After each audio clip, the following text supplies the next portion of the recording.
Hi, my name is Maria Hocking, known as the UK Life Changer, coach, speaker and author of the book Strip Naked and Redress with Happiness. Would you like help with depression? Would you like help overcoming negative feelings as a result of your experiences? Well, I'd like to challenge your thinking here today. Because what causes depression? It's generally an accumulation of particular things that happen in life.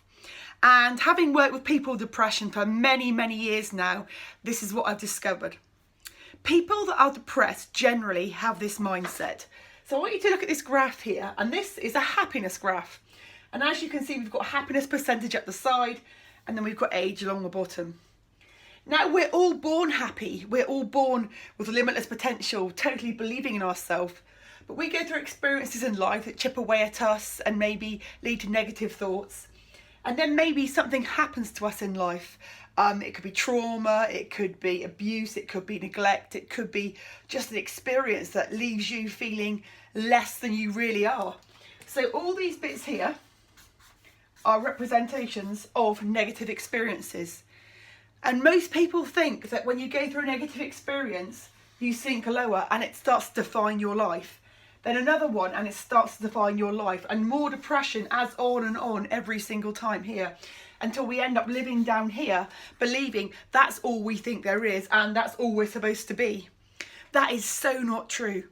And the key to turning this all around is up here in your mind.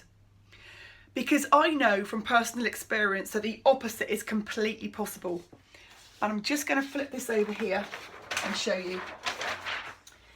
Again, we have the same graph. Again, we have the same percentage and the same age. But here's the difference.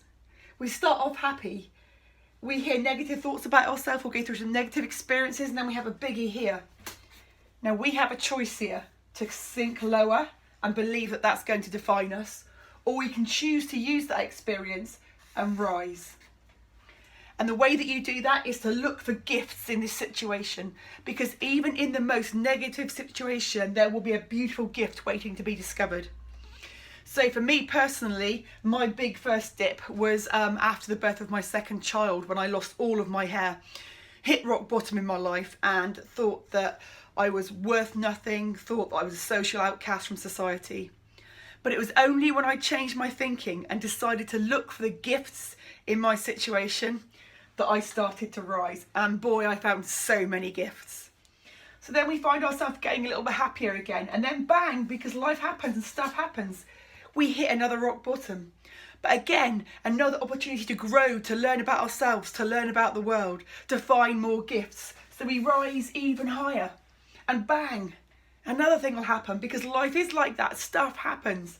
But again, we look for the gifts and we choose to rise higher. And I totally believe the more adversity we go through, the more personal challenge we go through, the bigger chance we've got of returning to who we are, really are. You know, within our happiness, within our true selves, and living as we're truly supposed to be living. So I'd like to ask you right now, are you choosing to see your experiences through the first happiness chart, or are you choosing to see it like this?